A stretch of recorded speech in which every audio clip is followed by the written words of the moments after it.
Mobility in climbing is like a secret weapon. It can make seemingly impossible moves feel possible. Competing with good mobility, it feels almost like a superpower, like you're, I guess, cheating moves. It's like you're competing in easy mode. From winning gold at the Olympics to climbing hard outdoor routes, my mobility is just such a massive part of my climbing. Climbing is so much about problem solving, and you're only ever as strong as your biggest weakness. At the recent Innsbruck 2025 Boulder World Cup, I faced boulder number 4 with a potential medal on the line. During observation, I already knew I didn't need the big toe hook out to the left.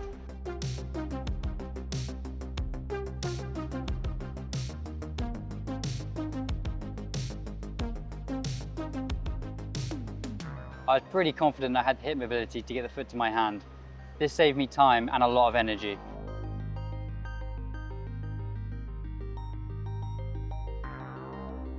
A few moves later, I had the shoulder mobility and the shoulder strength to progress through the boulder to the crux.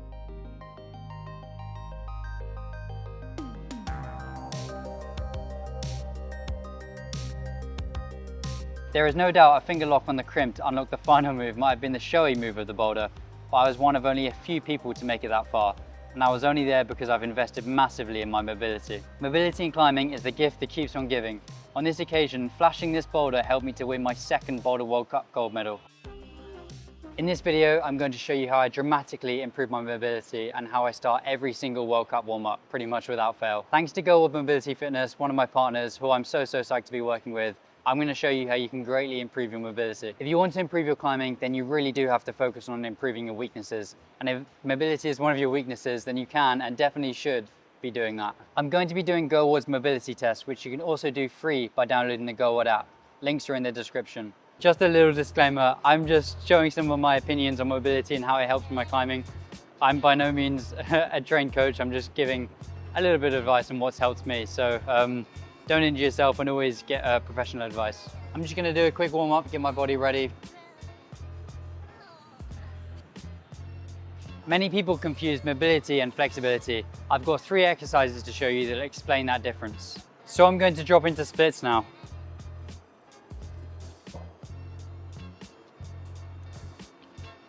What I've done here, it shows that my hips are flexible, but I haven't had to use much control or strength. I've basically just used gravity and my body weight to pull me into this position. Sure, I'm flexible, but it doesn't show I'm strong. Now I'm going to drop into a Cossack squat. As I go down, I can already feel my back having to work and my hips having to work to keep my back straight, and it feels like a much more strenuous position. Rather than in the splits, it was way more passive. I can feel everything tensing and I won't be able to stay here for anywhere near as long as I would be in the splits. So a Cossack squat needs much more strength and control and just activates way more muscles. Rather than the splits, I'm just passively sat there. Shows I'm flexible, but no real strength required. The third exercise I'm going to show is a kneeling passover. All I have to do is bring my leg up and around the foam roller whilst trying to keep my back straight. And this exercise is incredibly good because it's it translates perfectly to climbing. You can imagine having to pull your leg really high up and get it onto a high foothold. And even after doing a couple of reps in this, I really start to feel it in my hip. A lot of strength required there. Flexibility is absolutely great, but so is mobility. When you're climbing, you need both of them. To be flexible to get into positions, you need the strength and the control of being really mobile to be able to get your foot into those positions. You can't rely on your body weight when you're climbing. You have to actively get your foot up into those positions. Just a little game here. Imagine this is a climbing wall and I'm on a right-hand foot here. You can imagine each one of these being a foothold. And as I slowly start to get up each of the feet, like my mobility becomes more and more of a limiting factor. By the time I get to here, I can barely get my leg any higher. And this is just a great example of how mobility plays into climbing. If the foot's too high, you can't rely on more strength. If the handholds aren't good enough, you simply are just going to need better mobility to get your foot up. Most people think being really strong is a superpower, but I think mobility is also a superpower. I definitely didn't always used to have good mobility. I couldn't do the splits until I was around 14 years old. I made a decision in my head that I was going to stretch every single day until I could do the splits.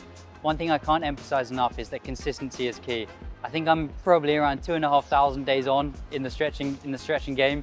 I know every single day is not like 2 hours of intense stretching, but I can't emphasize this enough. Consistency is key when you're trying to make gains in mobility. So now using GOWOD, let's do a quick mobility test. To be honest, I've been training pretty hard recently. I remember doing this test towards the start of my training, and usually when you're not training, your mobility is better. When you're doing a lot of training, you got a lot of load, your muscles tend to tighten up a bit. So I'm nervous to see what my results are, but I know I have some stuff to work on. All right, let's do a quick mobility test and see where I'm at. So the first one is a shoulder mobility test. I remember this one, I kind of struggled before, so I'll be interested to see where I'm at right now. So, oh, that's not so good. That one's always been my slightly worse one. I think from all the training I've done, it's got a bit worse. That sucks. Oh, the left's a bit better, but still, that's worse than it was last time. Yeah, the aim is to get it to the floor, which I'm very, very far off. I've always struggled with that one, but that's pretty bad for me, actually. And then you just log it easily like this. I'd say it's probably around there on both sides. Damn. Yeah, I'm good at that one, all the way. Considering my first exercise was a bit of a shambles, I think I'm gonna be a bit less. Maybe like, let me guess, 87%. I think I was like 94 or something, or like high 90s maybe. And then we have the same exercise, but this time straight arms. Nice. Yeah, pretty solid all the way again. I mean, I'm happy my shoulders are like, I think they've always been quite mobile like that, in that way. It's just like this. I felt a bit of pain in there, I don't know why. Next we have the straddle split. I'll go back over there for that one. I think this one I'm okay with.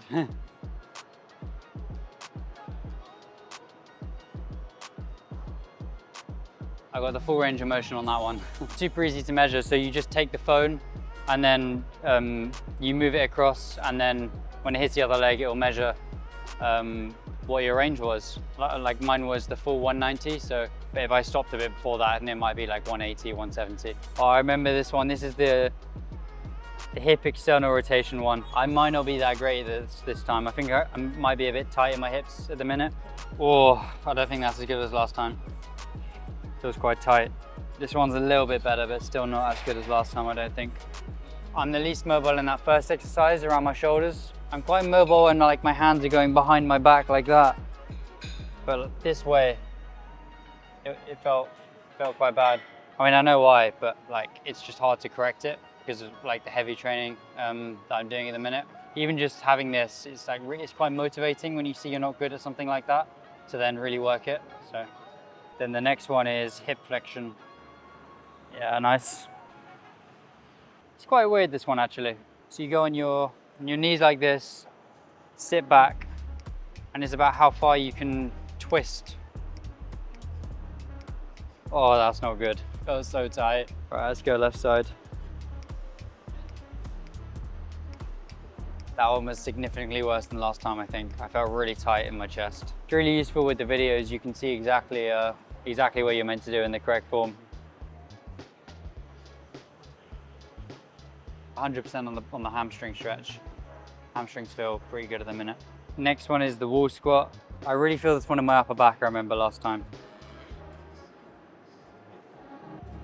Oh no, I overestimated what I could do.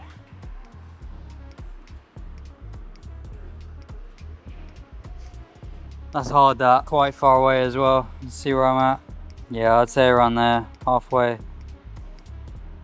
Damn. And then knee to wall.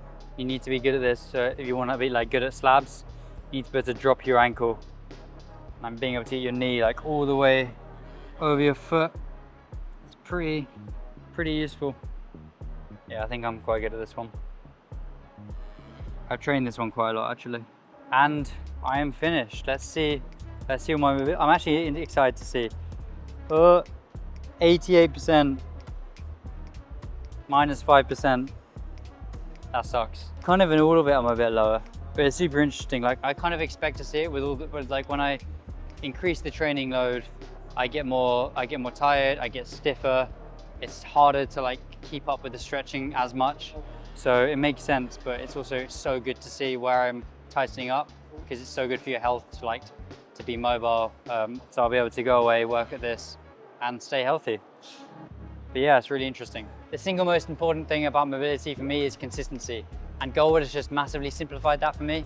I can do it wherever I want in the world, a personalized plan just for me, whether it's a training block, a World Cup warm-up, just wherever. It's just such a useful tool to have in my pocket. So I'm really excited to see if you take the mobility test, what your scores are, and let me know how you find it in the comments. It's just, again, a great tool and I've used it in my training for quite a while now, and it's just definitely something I can recommend.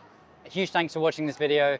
I really hope you enjoyed a little insight into my training, how I'm able to get mobile on the wall, and yeah, catch you in the next one.